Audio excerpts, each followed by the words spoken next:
Hello guys, ഞങ്ങളുടെ ടൂറിൻ്റെ മൂന്നാമത്തെ video ആയിട്ടാണ് ഞങ്ങൾ വന്നിരിക്കുന്നത്. ഇന്നത്തെ മെയിൻ പരിപാടി എന്ന് പറഞ്ഞിട്ടുണ്ടെങ്കിൽ ആലപ്പുഴ ബോട്ടിംഗ് ആണ്. വേഗ എന്ന ക്രൂയിസ് ബോട്ടിലാണ് ഞങ്ങളുടെ യാത്ര. അപ്പം ഞങ്ങൾ പോയ ബോട്ടിനുള്ളിൽ AC നോൺ AC സെക്ഷനൊക്കെ ഉണ്ടായിരുന്നു. സാധാരണക്കാർക്ക് നല്ല ആഡംബര സൗകര്യത്തോടെ കായൽ സൗന്ദര്യം ആസ്വദിക്കാൻ പറ്റുന്നു എന്നതാണ് ഇതിൻ്റെ പ്രത്യേകത. ഒരു ഗവൺമെൻറ് സർവീസാണ്. നമ്മളപ്പോൾ 11 മണിക്ക് തന്നെ ബോട്ടിംഗ് ആരംഭിച്ചു. 5 മണിക്കൂറാണ് യാത്ര. ആദ്യമായി നമ്മൾ എത്തുന്നത് പുന്നമട കായലിലേക്കാണ്. നെഹ്റു ട്രോഫി വള്ളംകളി ഇവിടെയാണ് നടക്കുന്നത്. ഇന്ന് വള്ളംകളി ഒരുപാട് വിദേശികളെയും വിനോദസഞ്ചാരികളെയും ഇങ്ങോട്ട് ആകർഷിക്കുന്നു. ഇപ്പോൾ നമ്മൾ കണ്ടുകൊണ്ടിരിക്കുന്നത് ഹൗസ് ബോട്ടുകളുടെ മെയിൻ ടെർമിനലുകളാണ്. പുന്നമട കായലിൽ തന്നെയാണ് അതും. ഒരുപാട് ശിക്കാര ബോട്ടുകൾ, പാസഞ്ചർ ബോട്ടുകൾ, ഹൗസ് ബോട്ടുകളൊക്കെ ഇവിടെ കാണാൻ പറ്റും.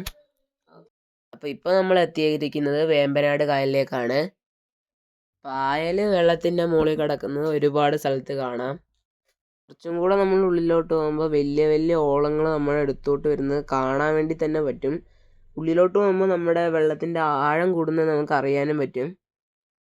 ആലപ്പുഴ, എറണാകുളം, കോട്ടയം എന്ന ജില്ലകളിൽ വേമ്പനാട് കായൽ പരന്ന് കിടക്കുകയാണ്. അച്ചൻ കോവിലാർ, പമ്പ, മണിമലയാർ, പെരിയാർ, മൂവാറ്റുപുഴയാർ തുടങ്ങിയ എല്ലാ നദികളും ഈ വേമ്പനാട്ട് കായലിലാണ് വന്നു ചേരുന്നത്. നോക്കത്താ ദൂരത്തോളം ഈ കായൽ ഇങ്ങനെ പരന്ന് കിടക്കുന്നതാണ്. നല്ല രസമാണ് ഗൈസ്. വേമ്പനാട് കായലിന് നടുക്കായി എത്തുമ്പോഴാണ് ഈ പാതിര മണൽ ദ്വീപ് കാണുന്നത്. നമ്മൾ കുറച്ചും കൂടെ മിഡിലെത്തിയപ്പോഴത്തേക്കും നമ്മുടെ പാതിര മണൽ ദ്വീപ് കുറച്ചും കൂടെ അടുത്തായിട്ട് കാണാൻ പറ്റി. വേമ്പനാട്ട് കായലിന് നടുക്കെത്താറായപ്പോഴത്തേക്കും അവർ ഫോട്ടോ എടുക്കാനുള്ള സൗകര്യം എല്ലാം ആക്കി തന്നു. പക്ഷെ ചെറിയൊരു പ്രശ്നം ഉണ്ടായിരുന്നു ഗൈസ്. നമുക്ക് പുറത്തിറങ്ങാൻ പറ്റില്ലായിരുന്നു. അമ്മാതിരി വെയിലായിരുന്നു. ക്യാമറയുടെ മുന്നിലൊന്നും മര്യാദയ്ക്കൊന്നും പോസ്റ്റ് ചെയ്യാൻ കൂടെ പറ്റിയില്ല. നമ്മുടെ അടുത്തായിട്ട് തന്നെ ഒരു ബോട്ടും കൂടെ പോകുന്നുണ്ടായിരുന്നു. ഇപ്പോൾ നമ്മൾ എത്തിയിരിക്കുന്നത് പാതിര മണൽ ദ്വീപിലേക്കാണ്. അപ്പോൾ നമുക്ക് നോക്കിയാൽ കാണാം, ഞങ്ങൾ ഒരു രണ്ട് സൈഡിലും ഒരു ചെറിയ കനാൽ പോലെ തോട് ഒഴുകുന്നുണ്ട്. അതിൻ്റെ നടുക്കുള്ള വഴി കൂടെയാണ് നമ്മൾ ഉള്ളിലോട്ട് കയറി പോകുന്നത്. അവിടെ സമയം സ്പെൻഡ് ചെയ്യാൻ ഒരുപാട് കാര്യങ്ങളുണ്ട് ഗൈസ്. എൻ്റെ അനിയത്തിയൊക്കെ ഊഞ്ഞാലാടി. പിന്നെ ഞങ്ങളുടെ ടൂറിലുള്ളവരെല്ലാം വയസ്സും പ്രായമെല്ലാം മറന്ന് കളിക്കാനൊക്കെ തുടങ്ങി. ആമി അവിടെ എല്ലാത്തിലും മാറി മാറിയൊക്കെ കയറി എൻജോയ് ഒക്കെ ചെയ്തു. പാർക്കിലൊക്കെ എത്തിയപ്പോഴത്തേക്കും എല്ലാവരും പ്രായമൊക്കെ മറന്ന് കളിക്കാൻ തുടങ്ങി. ആമി മാറി മാറി എല്ലാ റൈഡിലോട്ടും കയറുന്നുണ്ടായിരുന്നു. അവൾ ആ സമയം നല്ലോണം എൻജോയ് ചെയ്തു. 50 ഏക്കറിൽ പരന്ന് കിടക്കുന്നതായിരുന്നു പാതിര മണൽ ദ്വീപ്. പക്ഷി നിരീക്ഷണത്തിൽ പേരുകേട്ട സ്ഥലമായിരുന്നു പാതിര മണൽ ദ്വീപ്. ഞങ്ങൾ തിരിച്ച് ബോട്ടിലോട്ട് എത്തിയപ്പോഴത്തേക്കും കുടുംബശ്രീ ചേച്ചി അവർ നല്ല ഫുഡൊക്കെ ആക്കി വെച്ചിട്ടുണ്ടായിരുന്നു. കരിമീനായിരുന്നു സ്പെഷ്യല്. നല്ല അടിപൊളി ഫുഡായിരുന്നു. അതൊക്കെ കഴിഞ്ഞ് ഞങ്ങൾ ഡാൻസൊക്കെ കളിച്ചു. നല്ല എൻ്റർടൈൻമെൻ്റ് ആയിരുന്നു. കുറേ പേര് പാട്ടൊക്കെ പാടി, കുറേ പേര് ഡാൻസൊക്കെ ആ സൈഡിൽ നിന്ന് കളിച്ചു. പിന്നെ ആമിക്ക് കുറേ പുതിയ ഫ്രണ്ട്സിനെ ബോട്ടിൽ നിന്ന് കിട്ടി. അവരുടെ കൂടെയായിരുന്നു ഡാൻസ് കളിച്ചുകൊണ്ടിരുന്നത്. അവർ കുറേ നേരം കളിച്ചു. അത് കഴിഞ്ഞിട്ട് നമ്മൾ നേരെ പോകുന്നത് കുട്ടനാടൻ ഗ്രാമപ്രദേശത്തോട്ടാണ്. അപ്പോൾ നമ്മുടെ ബോട്ട് പയ്യെ കുട്ടനാട്ടോട്ട് തിരിക്കുകയാണ്. കേരളത്തിൻ്റെ നെല്ലറ എന്നറിയപ്പെടുന്ന സ്ഥലമാണ് കുട്ടനാട്. ഈ സീനറിയൊക്കെ കണ്ടപ്പോൾ കുറേ നല്ല സിനിമകളൊക്കെ ഓർമ്മ വന്നു. നമ്മുടെ ദിലീപേട്ടൻ്റെ മൈബൂസിൻ്റെ സിനിമയും 2 കൺട്രീസും അതൊക്കെ ഇങ്ങനെ പെട്ടെന്ന് മനസ്സിലോട്ട് വന്നുപോയി. ഗൈസ്, ഇവിടെ എങ്ങോട്ട് തിരിച്ചാലും ഫ്രെയിമാണ്. കുറച്ചും കൂടെ കഴിഞ്ഞപ്പോൾ നല്ല നല്ല നെൽപ്പാടങ്ങളൊക്കെ കാണാൻ പറ്റി. ഈ ഗ്രാമഭംഗി നമ്മൾ ഒരിക്കലെങ്കിലും ആസ്വദിക്കേണ്ടതാണ്.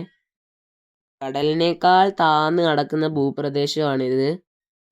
കുറേ വർഷങ്ങൾക്ക് മുമ്പ് ഇവിടെ എല്ലാം കായലായിരുന്നു. കായലിൽ നിന്നും മണ്ണെടുത്തിട്ട് ബണ്ട് കെട്ടിയിട്ടാണ് ഇവിടെ കൃഷി ഇറക്കിയത്. ജലചക്രം കൊണ്ട് വെള്ളം വറ്റിച്ച് അവിടെ കൃഷി ഇറക്കിയെന്ന് ഞങ്ങളുടെ ഗൈഡ് പറഞ്ഞപ്പോഴാണ് എനിക്ക് കുറച്ചും കൂടെ ആശ്ചര്യമായിട്ട് തോന്നിയത്.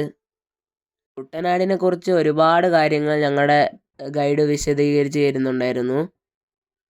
ഇവിടുത്തെ പ്രധാന കാഴ്ചയിൽ ഒന്നാണ് തണ്ണീർമുക്കം ബണ്ട്. ഉപ്പുവെള്ളത്തിൽ നിന്നും നെൽപ്പാടങ്ങളെ സംരക്ഷിക്കുന്ന രീതിയായിരുന്നു ഇത്. ഇവിടുത്തെ കാഴ്ചകളൊക്കെ കാണാൻ നല്ല രസമായിരുന്നു.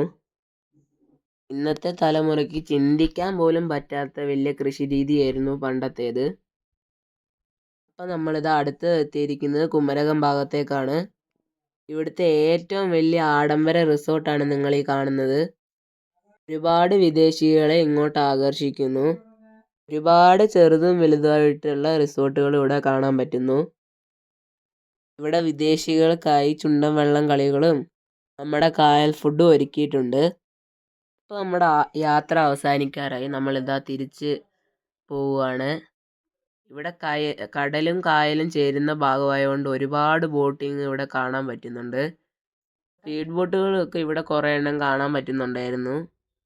ഇവിടെ എത്തിയപ്പോൾ ഒരു പ്രത്യേക വൈബായിരുന്നു ഗൈസ്. ഒരുപാട് ബോട്ടുകൾ ഉണ്ടായിരുന്നു. പിന്നെ നമ്മൾ പോയത് ആലപ്പുഴ ബീച്ചിലോട്ടായിരുന്നു. അവിടുന്ന് ഫുട്ബോൾ കളിച്ചു, പിന്നെ കബഡി കളിച്ചു. നല്ല എൻ്റർടൈൻമെൻ്റ് ആയിരുന്നു ആ ബീച്ചിൽ. അപ്പോൾ അവിടുന്ന് ഞങ്ങൾ സൺസെറ്റൊക്കെ കണ്ടു. നല്ല എൻ്റർടൈൻമെൻ്റ് ഒക്കെ കഴിഞ്ഞിട്ട് ഞങ്ങൾ തിരിച്ച് ബസ്സിലോട്ട് തന്നെ പോയി. അപ്പോൾ ഇത്രയേ ഉള്ളൂ ഗൈസ് ഞങ്ങളുടെ വീഡിയോ. അപ്പോൾ എല്ലാവരും ലൈക്കും സബ്സ്ക്രൈബും ഷെയറൊക്കെ ചെയ്യണം. Okay bye.